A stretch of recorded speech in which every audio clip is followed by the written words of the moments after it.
يا أيها الذين آمنوا اتقوا الله حق تقاته ولا تموتن إلا وأنتم مسلمون يا أيها الذين آمنوا اتقوا الله وقولوا قولا سديدا يصلح لكم أعمالكم ويغفر لكم ذنوبكم ومن يطع الله ورسوله فقد فاز فوزا عظيما أما بعد فإن خير الحديث كتاب الله وخير الهدي هدي محمد صلى الله عليه وسلم وشر الأمور محدثاتها وكل محدثة بدعة وكل بدعة ضلالة وكل ضلالة في النار. قال الله تعالى في القرآن المجيد: أعوذ بالله من الشيطان الرجيم وما جعلنا لبشر من قبلك الخلد أفإن مت فهم الخالدون كل نفس ذائقة الموت ونبلوكم بالشر والخير فتنة وإلينا ترجعون إلى الآخر الآية. الحمد لله সমস্ত প্রশংসা সেই মহান রব্বুল আলামিনের, যার অশেষ দয়ায় অশেষ মেহেরবানিতে আল্লাহ সুবহানাহু ওয়া তাআলা আমাদেরকে সুস্থ রেখেছেন, ভালো রেখেছেন। সমস্ত ব্যস্ততা শেষের পরে আল্লাহর ঘর মসজিদ আসার তৌফিক দান করেছেন। সেই মহান রব্বুল আলামিনের দরবারে শুকরিয়া জ্ঞাপন করি, সকলে বলি আলহামদুলিল্লাহ। অসংখ্য দরুদ ও সালাম বর্ষিত হোক আমাদের শেষ নবী মুহাম্মদুর রাসূলুল্লাহ সাল্লাল্লাহু আলাইহি ওয়াসাল্লামের উপরে, সকলে বলি আল্লাহুম্মা সাল্লি আলাইহি আল্লাহুম্মা বারিক আলাইহি। সম্মানিত মুসলিম ইকরাম, আমাদের জীবনে সর্বদা একটি গুরুত্বপূর্ণ বিষয়, আমাদের জরুরি সর্বদা মনে রাখার বিষয়, সেই বিষয়ে আজকের খুতবা আলোচনা, সেটি হচ্ছে মৃত্যু। মরণ একদিন আসবেই, এই কথা আমরা মুখে বিশ্বাস করি, কানের সঙ্গে বলি কথা ঠিক আছে, কিন্তু হয়তো শয়তান আমাদের অন্তরে ধোঁকা দিয়ে আমাদেরকে ভুলিয়ে রাখে। এই বিষয়টি আমরা জানি না, এমন কেউ নাই, কিন্তু আমরা শয়তানের প্রতারণায় পড়া আমরা ভুলে থাকি, আমরা ভুলিয়ে যাই। এই ধ্বংসশীল পৃথিবীতে যার জন্ম হয়েছে তাকে মৃত্যু ছাড়া গ্রহণ করতে হবে, এটা আমরা এক বাক্যে স্বীকার করি। মরণ থেকে কেউ কখনো রক্ষা পায়নি, এই মরণ থেকে রক্ষা পাওয়ার কোনো সুযোগ নাই। এই মরণ থেকে যদি সুযোগ পেতেন তাহলে আমাদের সৃষ্টিকুলের মহামানব রাসূল সাল্লাল্লাহু আলাইহি ওয়াসাল্লাম পেতেন, কিন্তু তাকেও মৃত্যুবরণ করতে হয়েছে। আল্লাহ সুবহানাহু ওয়া তাআলা বলেন, ইন্নাকা মাইয়িতুন ওয়া ইন্নাহুম মাইয়িতুন, নিশ্চয়ই আপনার মরণ হলে তাদের মরণ হবে। এই বিষয়ে আমরা অনেকেই মতবিরোধ করে থাকি, অনেকেই এমন আকীদা পোষণ করে থাকি রাসূল সাল্লাল্লাহু আলাইহি ওয়াসাল্লাম মৃত্যুবরণ করেনি। অনেক সময় মিলাদ মাহফিলে আমরা একটা চেয়ার খালি রাখি এবং আমরা এই বিশ্বাস আমাদের অন্তরে থাকে রাসূল সাল্লাল্লাহু আলাইহি ওয়াসাল্লাম জীবিত আছে, আমাদের মাঝে উপস্থিত হবে, এমনটা আকীদা অনেকে পোষণ করে। এই আয়াত দ্বারা স্পষ্ট বোঝা যায় রাসূল সাল্লাল্লাহু আলাইহি ওয়াসাল্লাম দুনিয়া থেকে মৃত্যুবরণ করেছেন। এবং রাসূল সাল্লাল্লাহু আলাইহি ওয়াসাল্লাম বলেছেন, জীবনের ভোগ বিলাস এবং স্বাদ নষ্টকারী যে বিষয়টি সেটা হচ্ছে মৃত্যু, আর তার কথা তোমরা বেশি বেশি স্মরণ করো। রাসূল সাল্লাল্লাহু আলাইহি ওয়াসাল্লাম বলছেন, একটা জিনিস ভাববেন যে মানুষ যখন চিন্তা ভাবনা করে যে আমার চোখের সামনে একটি মৃত মানুষ, তখন সে চিন্তা করে আমাকেও যেতে হবে। তখন সে কিন্তু আর চিন্তা করে না আমার 5 তলা বাড়ি লাগবে, আমার ভালো গাড়ি লাগবে, ভালো কিছু লাগবে যা দুনিয়াতে আরামায়েশ করতে পারি। এমনটা কি চিন্তা করে কখনো? এটা কখনোই কেউ চিন্তা করে না। এই কথাই রাসূল সাল্লাল্লাহু আলাইহি ওয়াসাল্লাম বলছেন, জীবনের ভোগ বিলাস যা আছে সব কিছুর স্বাদ নষ্টকারী মৃত্যু, তোমরা বেশি বেশি তাকে স্মরণ করো। অন্য একটি বর্ণনা রাসূল সাল্লাল্লাহু আলাইহি ওয়াসাল্লাম বলেন যে তোমরা কবর জিয়ারত করো। কেন? কবর জিয়ারত করলে পরকালের কথা স্মরণ আছে। দেখবেন অনেক সময় আমরা বাইরে চলতে ফিরতে মনটা পাথরের মতো হয়ে যায়, যখন আমরা কবরের পাশে যাই তখন নিজের মনটা নরম হয়ে যায়, এই কবরে আমাকে একদিন আসতে হবে। তাহলে আমরা এই আয়াত দ্বারা যে বিষয়টি বুঝতে পারি যে রাসূল সাল্লাল্লাহু আলাইহি ওয়াসাল্লাম মৃত্যুবরণ করেছে এবং আমাদেরকেও মৃত্যুবরণ করতে হবে। অন্য একটি বর্ণনায় আল্লাহ সুবহানাহু ওয়া তাআলা বলেন, ওমা জাআলনা লিবাশারিন মিন ক্বাবলিকাল খুলদ, আমি আপনার পূর্বে কাউকে অনন্তকাল জীবন দান করিনি। এখানে আল্লাহ রাসূল সাল্লাল্লাহু আলাইহি ওয়াসাল্লামকে বলছেন যে আপনার পূর্বে আমি কাউকে অনন্তকাল জীবন দান করিনি। ওমা জাআলনা লিবাশারিন মিন ক্বাবলিকাল খুলদ আফাইন মিত্তা ফাহুমুল খালিদিন কুল্লু নাফসিন যায়িকাতুল মাউত ওয়া নাবলুওয়াকুম বিশ-শাররি ওয়াল খায়রি ফিতনা ওয়া ইলাইনা তুরজাউন। এবং প্রত্যেক মানুষকে মৃত্যুবরণ করতে হবে, এই কথাটি আমরা ইতিপূর্বে যে কথাটা বললাম যে আমরা অবশ্যই বিশ্বাস করি, আমরা মৃত্যু আসবে এটা আমরা বিশ্বাস করি, কিন্তু শয়তানের প্রতারণায় পড়ে আমরা সেটাকে ভুলে যাই, দুনিয়ার ভোগ বিলাসের পিছনে ছুটতে থাকি। এবং আল্লাহ বলছেন তোমাদেরকে ভালো এবং মন্দ দ্বারা পরীক্ষা করা হয়। আমাদের মাঝে যত কিছুই দেখা যায় যে অসুখ বিসুখ, দরিদ্রতা, অভাব অনটন এবং বিপদ আপদ যত কিছু আসে না কেন সবই আল্লাহর পরীক্ষা। এই কথাই আল্লাহ সুবহানাহু ওয়া তাআলা বলছেন যে তোমাদেরকে আমি ভালো এবং মন্দ দ্বারা পরীক্ষা করে থাকি। বিপদ আপদ পরীক্ষাটা বুঝলাম, অনেক সময় দেখবেন আল্লাহ সুবহানাহু ওয়া তাআলা মানুষকে ধন সম্পদ দিয়ে পরীক্ষা করে থাকে। অনেকের অঢল সম্পদ থাকে, তাকেও কিন্তু মৃত্যুবরণ করতে হবে। পৃথিবীর ইতিহাসে দেখেছেন অনেক টাকা পয়সার মালিক যে কোনো মেশিনের সাহায্যে জীবিত আছে, এরকম শুনেছেন কখনো? এটা সম্ভব না, সেটা আল্লাহর পক্ষ থেকে নির্ধারিত একটি সময় রয়েছে, যা চলে আসলে সবাইকে যেতে হবে। এই আয়াতের আমরা স্পষ্ট বুঝতে পারি আল্লাহ সুবহানাহু ওয়া তাআলা আমাদেরকে ভালো এবং মন্দ দ্বারা পরীক্ষা করে থাকে। অন্য একটি বর্ণনায় রাসূল আল্লাহ সুবহানাহু ওয়া তাআলা বলেন, কুল্লু নাফসিন যায়িকাতুল মাউত ওয়া নাবলুয়াকুম বিশ-শাররি ওয়াল খায়রি ফিতনাহ ওয়া ইলাইনা তুরজাউন। আল্লাহ সুবহানাহু ওয়া তাআলা এই কথা বলেন। অন্য একটি বর্ণনায় পাওয়া যায়, কুল্লু নাফসিন যায়িকাতুল মাউত ওয়া ইন্নামা তুওয়াফাউনা উজুরাকুম ইয়াওমাল কিয়ামাহ ফামান যুহজিহা আনিন নার ওয়া উদখিলাল জান্নাতা ফাকাদ ফাজ ওয়া মাল হায়াতুদ দুনিয়া ইল্লা মাতাউল গুরুর। আমরা শুধু মৃত্যুর কথাটি বারবার আল্লাহ সুবহানাহু ওয়া তাআলা বলছেন, আমাদেরকে মৃত্যুবরণ করতে হবে। আমাদের অন্তরগুলো পাথর হয়ে গেছে, আমাদের কথা, মৃত্যুর কথা শুনলে শুধু মনটা নরম হওয়ার কোনো সুযোগ নাই। আমরা দেখতে পাই আশেপাশে প্রবাস থেকে অমুকের অমুক মারা গেছে, অমুকের অমুক মারা গেছে, আমাদের অন্তরটা কাঁপে, কিন্তু হয়তো আমরা উপস্থিত থাকতে পারি না। কিন্তু এই মৃত্যু থেকে আমরা কি শিক্ষা অর্জন করি? আমাদের অন্তর কি পরিবর্তন হয় না আগের মধ্যে পাথর? না আমরা মৃত্যুকে ভুলে যাই, না মৃত্যু আমাদেরকে ভুলবে, সেটা কখনোই না। এই জন্য আমাদেরকে মৃত্যুর কথা স্মরণ রাখতে হবে। যদি মৃত্যুর কথা আমাদের স্মরণ থাকে, আমরা আল্লাহর সাথে জুলুম করতে পারি না। আল্লাহর সাথে জুলুম কিভাবে? আল্লাহ যেটি হক সেটি অন্য কাউকে দেওয়া। নিজের সাথে জুলুম করতে পারি না। আল্লাহর যা আদেশ, আল্লাহ যা নিষেধ, তা আমরা কখনোই ক্ষান্ত করতে পারি না। আমরা জুমার দিন আসলে নিজেকে এমন ভাবে হারিয়ে ফেলি পাপের জগতে, তখন কি আমাদের মৃত্যুর কথা স্মরণ হয় না? আমরা কি মৃত্যুকে ভুলে গেছি? মৃত্যু আমাদেরকে ছাড়বে না। আল্লাহ সুবহানাহু ওয়া তাআলা এই কথাই বলছেন, প্রত্যেকটি প্রাণীকে মৃত্যুর সাথে গ্রহণ করতে হবে এবং কিয়ামতের দিন আমরা যে নেক আমলগুলো করি তার পূর্ণ বদলা দেওয়া হবে। একটি কথা মনে রাখবেন, দুনিয়াতে হয়তো আমরা মানুষের চোখে আড়াল হতে পারি, এই ক্যামেরা চোখে আড়াল হতে পারি, কিন্তু আল্লাহ সুবহানাহু ওয়া তাআলার চোখ থেকে আড়াল হতে পারি না। আমাদের সর্বদা আমাদের দুই কাঁধে ফেরেশতা রেডি। আমরা কি করছি? আমরা কতটুকু মৃত্যুকে স্মরণ করছি? আমরা যারা জ্ঞানী মানুষ তারা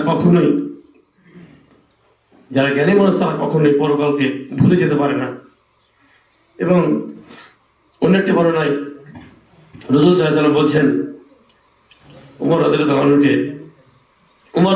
রাসূল সাল্লাল্লাহু আলাইহি ওয়াসাল্লাম বলছেন, হে উমর, তার শরীরের একটা অংশ ধরে বলছেন, হে উমর, তুমি পৃথিবীতে অপরিচিতের ন্যায় জীবনযাপন করো এবং মুসাফিরের ন্যায় জীবনযাপন করো, নিজেকে মুসাফির মনে করো।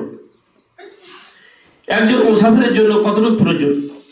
আমরা যখন উমরায় যাই, দেশে যাই, সর্বোচ্চ আমাদের সঙ্গী যেগুলো প্রয়োজন, হাতে হয়তো 7 কেজি 10 কেজি, বা হয়তো স্ত্রী সন্তান পরিবারের জন্য আর হয়তো 30-40 কেজি। এই একটা মুসাফির নাকি আর কিছু থাকে? এতটুকুই থাকে। তাহলে আরেকটি বিষয় যেটি বললাম যে অপরিচিত বিষয়, আজকে আমরা সোশ্যাল মিডিয়ার মাঝে এমন ভাবে হারিয়ে যাই যেন আমরা পরকালে যে আছে বা আমাদেরকে মৃত্যুবরণ করতে হবে, এই কথা যেন ভুলেই যায়। কিভাবে মানুষের সামনে নিজেকে পেশ করা যায়, তাতে দুনিয়া থাকে না থাকে, আখেরাত থাকে চলে যায়, দরকার দুনিয়া, এমনটাই করে থাকি। এখানে আমাকে সারা বিশ্বের মানুষ চিনবে, এই প্রতিযোগিতায় ব্যস্ত বহু যুবক, প্রবাস হোক কিংবা দেশে হোক। এগুলোকে উৎসাহ দেওয়ার জন্য আপনার মতো আমার মতো বহু লোক আছে, অর্থ সম্পদ ব্যয় করছে এগুলোকে উৎসাহ দেওয়ার জন্য। তাহলে যদি আমরা মুসাফির হয়ে জীবন যাপন করি, মুসাফিরের গন্তব্য কোথায়? সে যেখান থেকে উদ্দেশ্য দিয়ে রওনা দিয়েছে সেখানে গেলে তার গন্তব্য শেষ। আমরা দুনিয়াতে মুসাফির ততটুকুই। মুসাফির উদাহরণটা এভাবেই দেওয়া হয়েছে, একজন মুসাফির চলার পথে কথার কথা আড়ার থেকে আপনি ঢাকা যাবেন, হয়তো ঠিক আছে কিছু সময় 1 ঘন্টা 1.5 ঘন্টা 2 ঘন্টা আপনি বসলেন, এতটুকু আপনি মুসাফির। তারপর আবার আপনার গন্তব্যে চলে যাবেন। ঠিক দুনিয়াতে আমরা আছি ঠিক তেমনই। আল্লাহ আমাদেরকে পাঠাচ্ছে কেন? আউযু বিল্লাহি মিনাশ শাইতানির রাজিম, আল্লাযী খালাকাল মাউতা ওয়াল হায়াতা লিয়াবলুয়াকুম আইয়ুকুম আহসানু আমালা। আল্লাহ সুবহানাহু ওয়া তাআলা আমাদেরকে দুনিয়াতে যে হায়াত এবং মৃত্যু দিয়েছে, এর কাজ কি? এর কাজ হচ্ছে আমলের মধ্যে কে সর্বোত্তম আমলকারী। অতএব আমরা পরকালের কথাও কতটুকু জমা করতে পারলাম, এটি হচ্ছে আমাদের মূল উদ্দেশ্য, মূল লক্ষ্য। অতএব আমাদেরকে সর্বদা লক্ষ্য রাখতে হবে, এই দুনিয়া আমাদের স্থায়ী ঠিকানা না, এই দুনিয়া ছেড়ে আমাদেরকে যেতে হবে, পরকালমুখী হতে হবে। আর আমরা আজকে এমনই পরিস্থিতি হয়ে গেছে, শুধু আমরা অন্যকে দেখা নিয়ে ব্যস্ত। ও কি করলো, ও কি করলো, ও কি করলো, ও এটা কেন করলো, কেন করলো। আপনি সর্বদা ভাববেন আমি নিজে কি করেছি, সকাল থেকে আমার দ্বারা কয়টা নেকির কাজ হয়েছে, সকাল থেকে সন্ধ্যা পর্যন্ত আমার দ্বারা কয়টি পাপের কাজ হয়েছে। এই পাপ আমাদেরকে ত্যাগ করতে হবে, নেক আমল করতে হবে সঠিকভাবে কোরআন এবং সুন্নাহ মোতাবেক। এখানে আল্লাহ বলছেন আহসানু আমালা, উত্তম আমল। আমাদেরকে উত্তম আমল করতে হবে যার দ্বারা আমরা পরকালে লাভবান হতে পারি।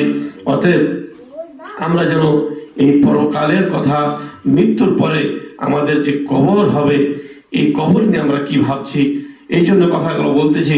যে আমরা জানি, আমরা কোম্পানিতে বৃহস্পতিবার আসলে শুক্রবার ছুটি থাকে অনেকের, সেই ঘুম পাড়ানোর জন্য সারা রাত তার নিজের ধ্যানে ব্যস্ত, মনে যা চায় মনের পূজারী, মনে যা চায় মনের পূজারী, যেটা চায় সেটাই সে করে।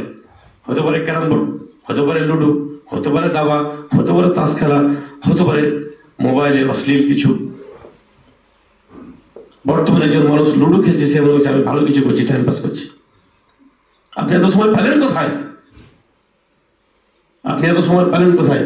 আপনি জিজ্ঞাসা করতে করতে আপনি সময় পাবেন না পেশা পায়খানা করার, এমন পরিস্থিতি যদি হয়ে যায়, সেখানে আপনার সময়ের অভাব নাই। আপনি ক্যারাম বোর্ড খেলা, তাস খেলে, জুয়া খেলে আপনি সময় পার করছেন। প্রতিটি সময়ের মূল্য আল্লাহর কাছে দিতে হবে। এই জন্যে আপনার আমার করণীয় হচ্ছে পরকালের কথা স্মরণ করা। এবং বৃহস্পতিবার আসলে মানুষের ব্রেক নিয়ে দৌড়াদৌড়ি শুরু হয়ে যায়, কেন সেট করতে হবে? একটি যে ভাবেন যে যদি এই অবস্থা আপনার মৃত্যু হয় তখন কি করবেন? হয়তো একজন জানি ক্যান্সার হয়েছে, 1 মাস 2 মাস 3 মাস থাকবে, লক্ষণ বোঝা যায়, তার শরীরে ক্যান্সার ফুটে যায়, লক্ষণ বোঝা যায়। একজন ডায়াবেটিসের মানুষ বোঝা যায় তার পা দিয়ে ডায়াবেটিস ফুটে আর বাঁচবে না। কিন্তু আপনার আমার কি গ্যারান্টি আছে? হতে পারে আমার জীবনের শেষ কথা এটি, হতে পারে আমার জীবনের শেষ খুতবা এটি, হতে পারে আপনার জীবনের আমার জীবনের হাসিটুকু পরিপূর্ণ হয়নি শেষ, হতে পারে ভাতের প্লেটটা আপনি হাতে নিয়েছেন শেষ। এই বহু যুবক দেখা যায় প্রবাসেও রাত্রে সুস্থ মানুষ ঘুমাচ্ছে, সকালে আর নাই। এমনটাকে শুনেছেন? একটা ভুল কথা বললাম? এমনটাকে হয়? তাহলে একজন ক্যান্সার রোগীকে বোঝা যায় যে 1-2 মাস বাঁচতে পারে, ডায়াবেটিসের মানুষ বিছানা শুয়ে গেছে, হাতে 1 মাস বাঁচবে। ওদের একটু বোঝা যায়। একটা মানুষ অপারেশন করেছে, বাঁচতেও পারে, নাও পারে, 2-4 দিন খুব ডাক্তার চেষ্টা করছে। কিন্তু আপনার আমার কি নিশ্চয়তা আছে বলেন? একটা সেকেন্ডের কোনো নিশ্চয়তা আছে? মসজিদ থেকে বেরোতে পারবো কোনো গ্যারান্টি আছে? তাহলে আমরা কি করে আমাদের দ্বারাতে পাপ কাজ হতে পারে? আল্লাহ সুবহানাহু ওয়া তাআলা আমাদেরকে সমস্ত অশ্লীল পাপ কাজ থেকে বেঁচে থাকার তৌফিক দান করুক। আল্লাহ আমাদেরকে সর্বদা বেশি বেশি নেক আমল করার তৌফিক দান করুক। আল্লাহুম্মা আমিন।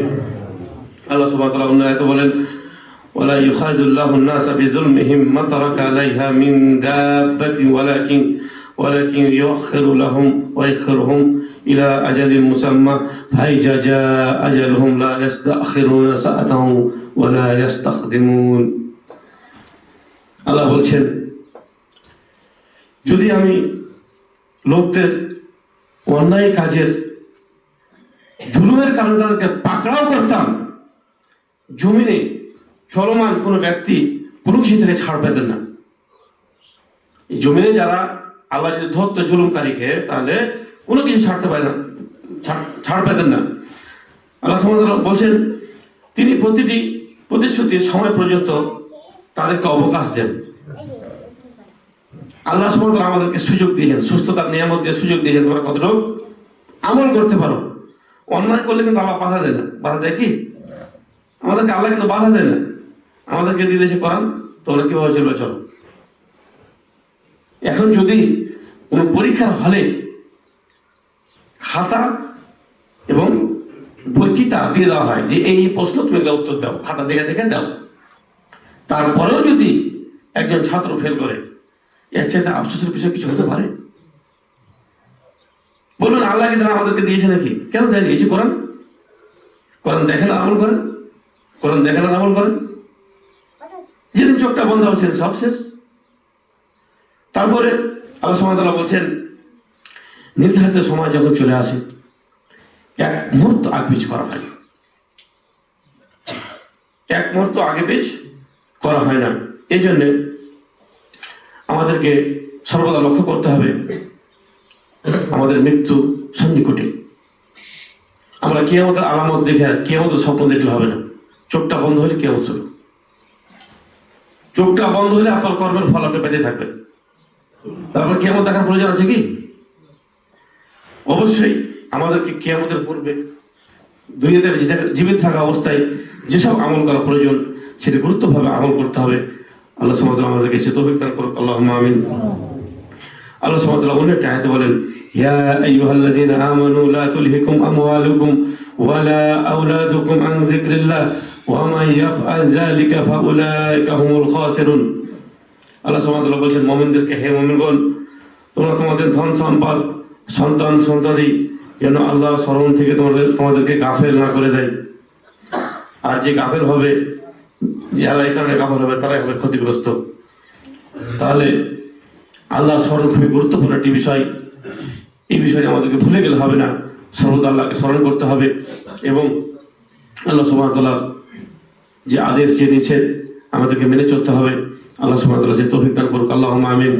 এবং সর্বদা আমাদেরকে মৃত্যুর কথা স্মরণ করতে হবে, কেননা মৃত্যু এমন একটি বাস্তব বিষয় যা কাউকে ছাড় দেবে না।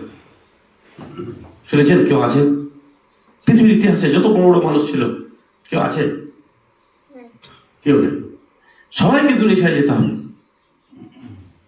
অতএব দুনিয়া থেকে ছেড়ে যাওয়ার আগে নিজের পাথর নিজেকে সাথে নিয়ে যেতে হবে। আপনি এই স্বপ্ন দেখলে চলবে না যে আমি আজকে মৃত্যুবরণ করবো, আমার সন্তান 5 জন আলেম হাফেজ এই সেই, ওরা আমার জন্য দোয়া করবেন। আপনি যদি আপনার পিতা মাতার জন্য দোয়া না করতে পারেন, আপনার সন্তান যদি না করেন, আপনারা তো আপনাকে ঠিক রাখতে হবে। আপনি ডিউটিতে যাবেন না, বাসমা দেবেন না সময় মতো, আপনাকে হাজিরা উঠবে, কখনো সম্ভব না। এই জন্যে আপনার আমার করণীয় হচ্ছে সর্বদা মৃত্যুকে স্মরণ করা এবং আল্লাহকে ভয় করা, আল্লাহ যে আদেশ তা মেনে নেওয়া, যা নিষেধ তা থেকে বেঁচে থাকা। আল্লাহ সুবহানাহু ওয়া তাআলা আমাদেরকে সে তৌফিক দান করুক, আল্লাহুম্মা আমিন। বারাকাল্লাহু লানা ওয়া লাকুম ফিল কুরআনিল আযীম ওয়া নাফা'নি ওয়া ইয়াকুম বিমা ফীহি মিনাল আয়াতি যিকরিল হাকীম। আকুলু কাওলি হাযা আস্তাগফিরুল্লাহ লি ওয়া লাকুম ওয়া লিসাইরিল মুসলিমিনা মিন কুল্লি যামব ফাস্তাগফিরুহু ওয়া তুবু ইলাইহি ইন্নাহু হুয়াত তাওয়াবুর রাহিম।